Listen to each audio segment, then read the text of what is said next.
merciless wild. The heartless seas. When nature unleashes her cruelty, could you escape? Could you survive? These are the true stories of outdoorsmen, confronted by death, armed with raw courage and a will to live. They are the ones who beat the odds and return from their own fight to survive. Best friends out for a day's fishing, then disaster. Marine 16, You got to get off this thing. It's going down. Plunging into a watery hell. Just intensely cold. They brave 2 days in frigid waters that should kill them in hours. We need to get somewhere. Hypothermia is going to kill you and me both. Okay. As body temperatures plummet, they face the ultimate decision. Jesus, give me the strength. This was probably the hardest decision I'd ever made in my life. Might be able to catch up on some redfish. Oh, that'd be good.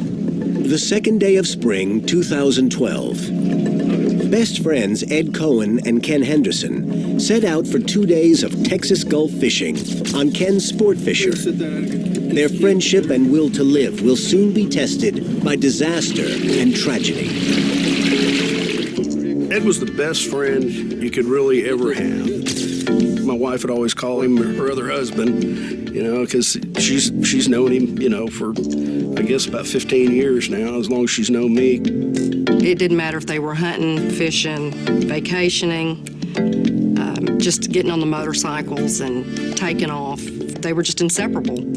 We've made hunting trips to South Texas, fished in a spring-fed lake, and caught just tons and tons of largemouth bass, just catch and release, just having a good old time. We've been on ram hunts together. He's a fairly good shot, too. In fact, he killed his ram with a .45 automatic pistol. Today, they've plotted a course to one of their favorite fishing spots, the oil rigs off Matagorda, Texas.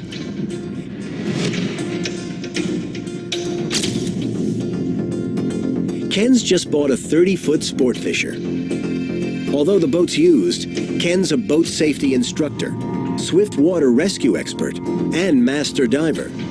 So he's made sure the craft is sound and fully equipped. We got everything working right. It had a brand new Icon marine radio in it, top of the line marine radio, side scan sonar with GPS. Went ahead and bought some extra safety equipment. I bought an extra 5 life jackets besides the 7 I already had on board. I had flares, charts, everything, the bellows, whistles, lights. I had everything in a 50 caliber ammo can that I kept stored in the bow of the boat. And it was waterproof, and of course, if anything ever happened, it would float. Feeling prepared for anything, they set off south at 7:30 in the morning, heading for the Gulf's oil and gas rigs.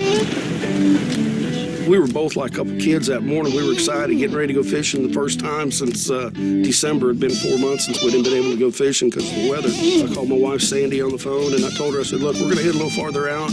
I won't have any cell service out there, but I'll give you a call when I come in this evening. You know, we were in no big hurry. Our big deal was just being out there and hanging around together and talking. We got 70 feet of water, man. This ought to be good. They find a likely spot at a deserted platform and drop their lines. I hope we do like we did last time. Get some bulls out of here. Trees are full. Suddenly, they see something's gone seriously wrong. We're just shooting the bull, and he looked in the back. He goes, hey, I think we'll turn them bilge pumps on. I said, what do you mean? I looked back, and I was like, oh, my God. For some reason, they're taking on water, and the bilge pumps can't handle the sudden flood. We gotta get out of here, brother. All right, let's go. Ken is a former law enforcement officer, and both are Marine veterans. They're used to facing emergency situations. And this is now a dire emergency. Where's the water coming from? I said, Ed, we got to go in. And I said, we need to get this boat running, see if we can get some hydraulic action, see if we can get this water vacuumed out of this boat. We got about 100 yards from the rig we were tied to, and one of the motors died. It's like, well, we're going to have to limp in on one engine. I'm fixing to go ahead and put out a mayday, and we're still moving. Ken's boat is foundering, with hundreds of gallons of seawater in the hull, and more pouring in. Then, the second motor dies, leaving them dead in the water. I got on my cell phone, I hit 911, I got no signal, too far out, picked up the Marine radio, and I, Mayday, Mayday, Marine 16, Mayday. And I got no response because all I was going to do was blurt out our location and, and tell us vessel in distress, vessel going down. Ken Henderson and Ed Cohen are sinking fast.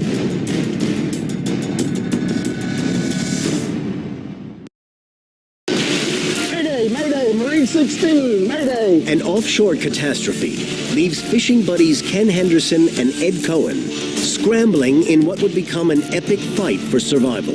I said, get the life jackets out. I put it on, buckled it one time. Mayday, Mayday, vessel in distress. We're going down. I'm still hollering on the radio for help. Come on, brother. It's going down. Come on, brother. The boat is listing badly to starboard, and water is rushing over the transom. And Ed said, we got to go. We got to get off this thing. It's going down. It's going to roll over. Go. I said, go, get in the water. So he jumped in. I was standing on the driver's seat. I let go, and just as I let go, the boat kind of violently popped straight up and threw me off.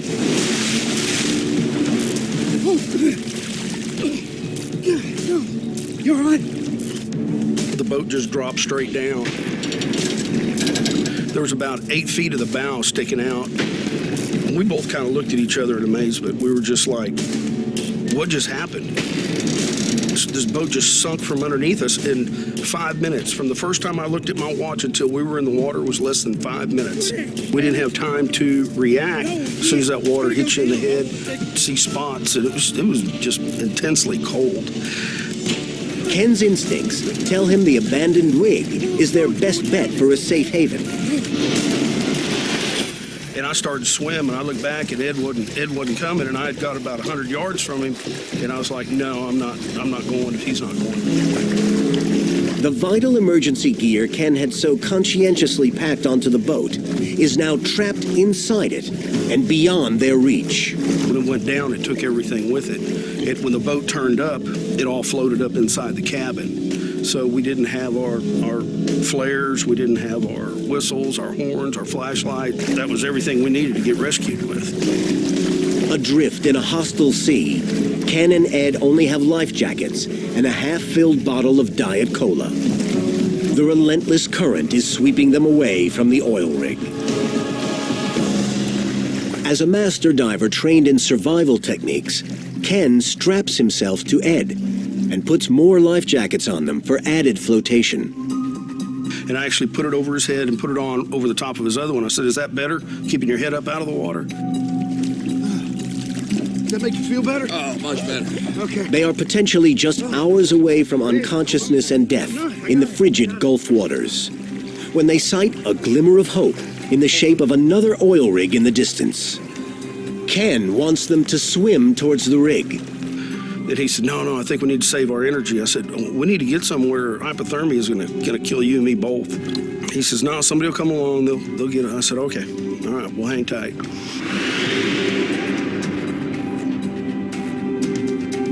It has now been 6 hours in the water, and night is closing in. The men begin to fear for their survival, but there's a source of hope. Ken's wife, Sandy, is a 911 dispatcher. He's confident she'll spring into action. Basically, I got mad eventually because I hadn't heard from him, and that was very unusual.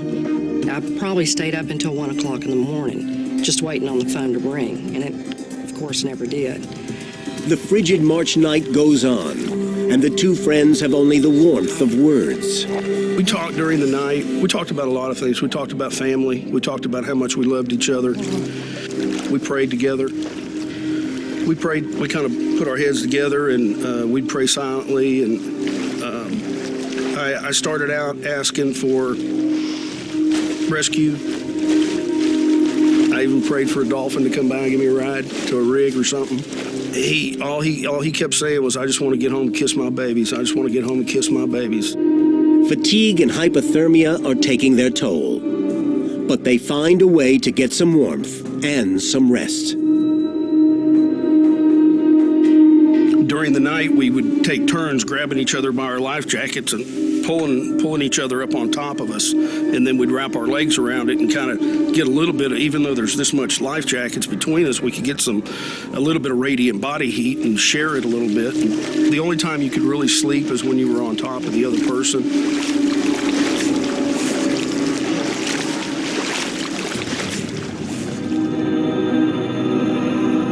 The next morning, you couldn't even work up a spit. It was getting hard to talk.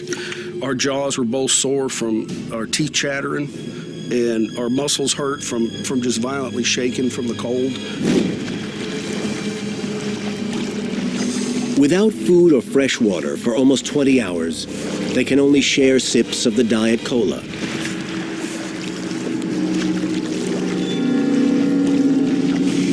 Now, the sign of advancing hypothermia. Ed begins to hallucinate.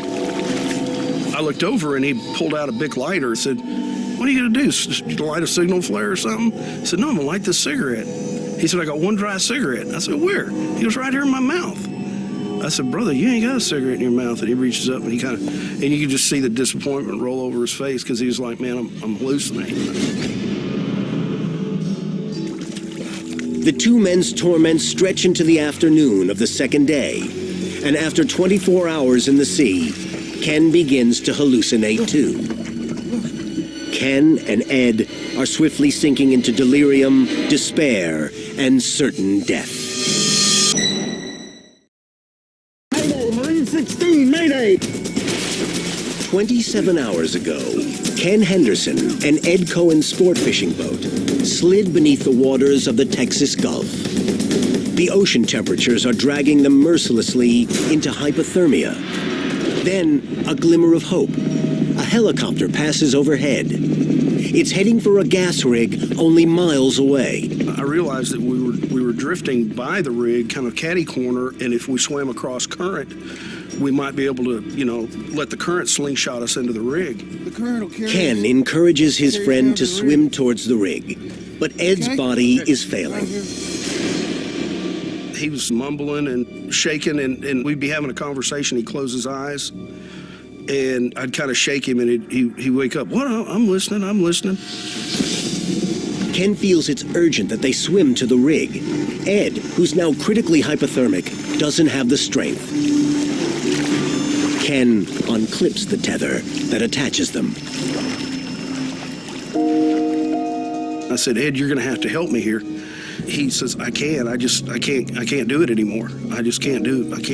I can't do anything." Ken doesn't want to leave his friend, but he makes the ultimate survival decision. And I said, "All right." I said, "Look, here's the deal." I said, "I'm going to have to go for help. I'm going to have to try to make that rig." And I wrestled with that decision inside, thinking, well, if I miss the rig, we'll both die out here. If I make the rig, then at least I can get Ed some help. He said, "I understand. Make sure the first one back on shore gets to kiss them babies for me." You sure kiss them babies for me. And I said, "All right, buddy, I'm out of here. I'm going for help." And he goes, "All right." I said, "I'll see you in a little bit. I will see you in a little bit." And I shook him and told him that. I love you, brother. I took off and I started to swim for that rig, and I started to, cry a little bit, knowing that this was probably the hardest decision I'd ever made in my life, is leaving my best friend of 20-something years alone, not leaving him out there to perish in the ocean, but leaving him alone in the ocean. I swam about 20 yards. I looked over my shoulder, and I saw Ed one time rise in the waves. Could see him take his hand and wipe the water out of his face because the waves are still breaking on us and still ice cold. And then when I went about another 20 yards, I stopped and turned around. I couldn't see him anymore.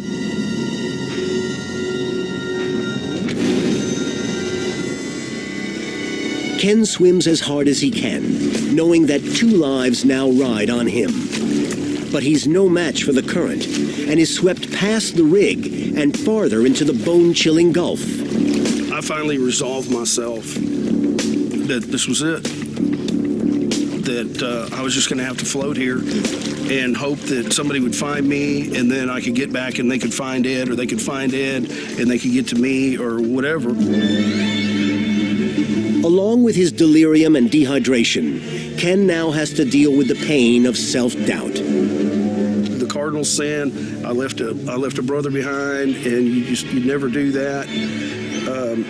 I was just so disappointed in my decision making at that point. Totally depleted by this futile swim, Ken passes out from exhaustion.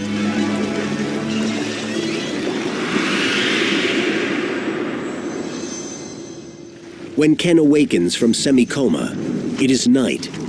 He's survived 30 hours in Gulf waters that should have killed him a day ago. Exhausted and delirious, Ken can barely believe it when he sees a shining light of hope. When I rose up, I saw a lit rig in the distance up there, and I guessed it to be about 4 or 5 miles away. And I followed up to a star, and I said, okay, that star right there. So I started swimming. I stopped for a few minutes when the cramps in my legs and my arms got so bad. And I stopped and prayed. I prayed for the strength. That's all I wanted. I said, Lord, just give me the strength to get Ed help. And I said, I'm not asking for much. I just give me a foot in the backside to keep going. I can't give up. I can't quit. Ken's hypothermia has reached a critical stage, and time is running out. For 7 more hours, he struggles towards the rig, praying for his life and the survival of his best friend.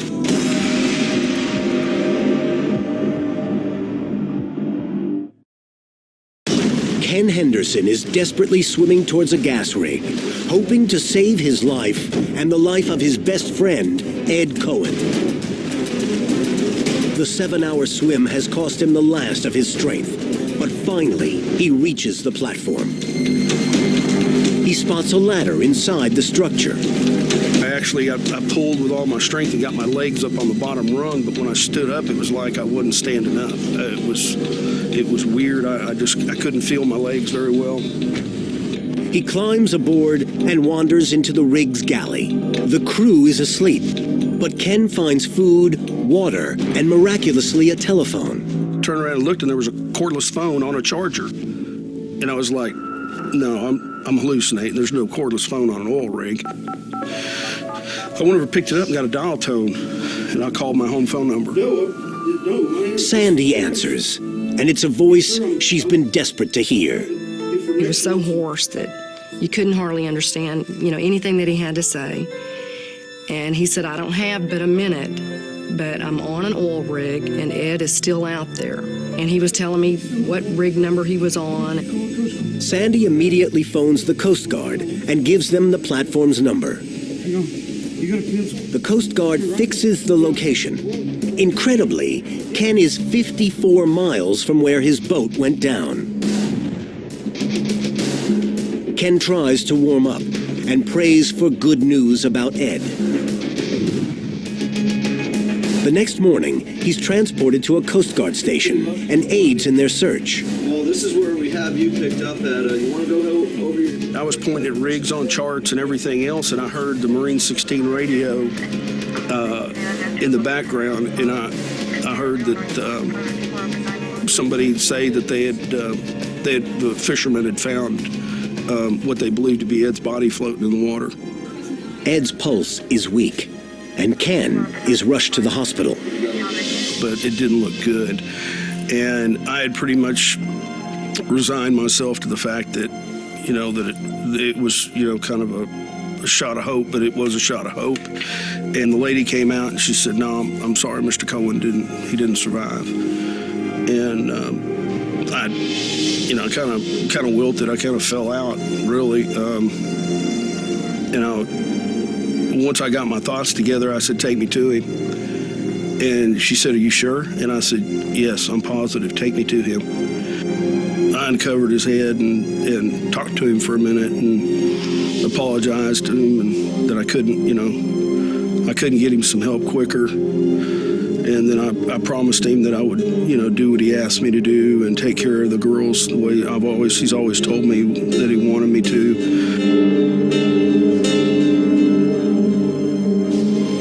Ed is gone.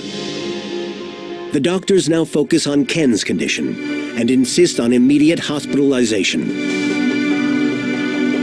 I got on the road and probably broke every speed limit between Conroe and Matagorda. Just such a relief to see his face for that first time. So I stayed in the room with him and slept in the bed with him, and there was a lot of teary moments where he still had a lot going through his mind. Everything that had gone on, it finally hit me, and I knew that I was going to have to go back and to explain to those 3 babies and 2 grandbabies that I took their daddy fishing and didn't bring him home. First one back. Be sure to get some babies for me. After 3 days, Ken is released. He knows there is one more thing